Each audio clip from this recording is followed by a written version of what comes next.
வணக்கம். எச்சரிக்கையா இருங்க. அதாவது இந்த உணவுகளை மட்டும் உங்க ஃப்ரிட்ஜில் வைக்காதீங்க. ஏன் தெரியுமா? அந்த மாதிரி ஃப்ரிட்ஜில் வச்சோம்னா நம்மளுக்கு சில உடல் உபாதைகள் ஏற்படுத்திடும். எந்தெந்த உணவுப் பொருட்களை நம்ம ஃப்ரிட்ஜில் வைக்கக்கூடாது அதை பத்தி இன்னும் விரிவா தெரிஞ்சுக்கலாம். நம்ம தற்போது மிக்சி, கிரைண்டர், ஃப்ரிட்ஜ் ஒரு அத்தியாவசிய பொருளாயிருச்சு. அதுக்கு ஏற்பட கடையிலையும் விலை குறைவுல ஃப்ரிட்ஜுகளும் கிடைக்குது. ஆனா நம்மள பல பேருக்கு ஃப்ரிட்ஜில் எந்த பொருளை வைக்கணும், எதை வைக்கக்கூடாது அப்படிங்கறது தெரியல.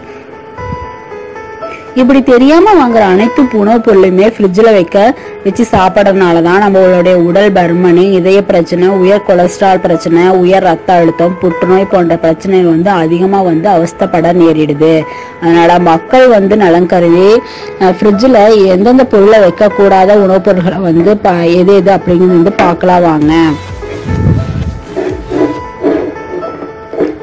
ஏற்கனவே வெள்ளை பிரெட் ஆரோக்கியமற்ற உணவுப் பொருள்ல ஒன்னா கருதப்படுது. ஏன்னா இதுல நார் சத்து சுத்தமா இல்ல. அத்தகைய வெள்ளை பிரெட்டை பலரும் ஃப்ரிட்ஜில் வச்சிருக்கிறாங்க. உங்க வீட்டுல இருந்துச்சுன்னா உடனே அதை தூக்கி எரிஞ்சிடுங்க. அதுக்கு பதிலாக நவதானியங்களால் ஆன பிரெட்டை சாப்பிடுங்க. இது இதயத்துக்கு நல்லது மட்டும் இல்லாம ஊட்டச்சத்து அதிகமா இதுல நிறைஞ்சிருக்கு. கொழுப்பு குறைவான தயிர்ல பால் போன்ற ஆரோக்கியமானது என்று நினைக்கிறீங்க. இவற்றில் இருக்கிற கொழுப்புகளை முறையும் போது அத்தியாவசிய சத்துக்களும் நீக்கப்படுறதுனால இதுல சத்து இல்லாத ஆரோக்கியமற்ற உணவுப் பொருளா மாறிடுது. இதை ஃப்ரிட்ஜில் வச்சு சாப்பிடும்போது அது மேலும் தீங்கு விளைவிக்கக்கூடியதா மாறிடுது. சிலது வீட்டு ஃப்ரிட்ஜில் மயோனைஸ் பாட்டில் இருக்கும். இது முழுமையா ஆரோக்கியமற்றது மட்டுமல்ல, கலோரிகளும் அதிகமா நிறைஞ்சிருக்கு. அதனால மயோனைஸுக்கு பதிலாக கடுகு சாஸ் வாங்கி பயன்படுத்துங்க. நிச்சயமா எல்லாரும் வீட்லயும் ஃப்ரிட்ஜில் சோடாபான பாட்டில் இருக்கும். சாதாரணமாவே சோடா ஆரோக்கியமற்றது.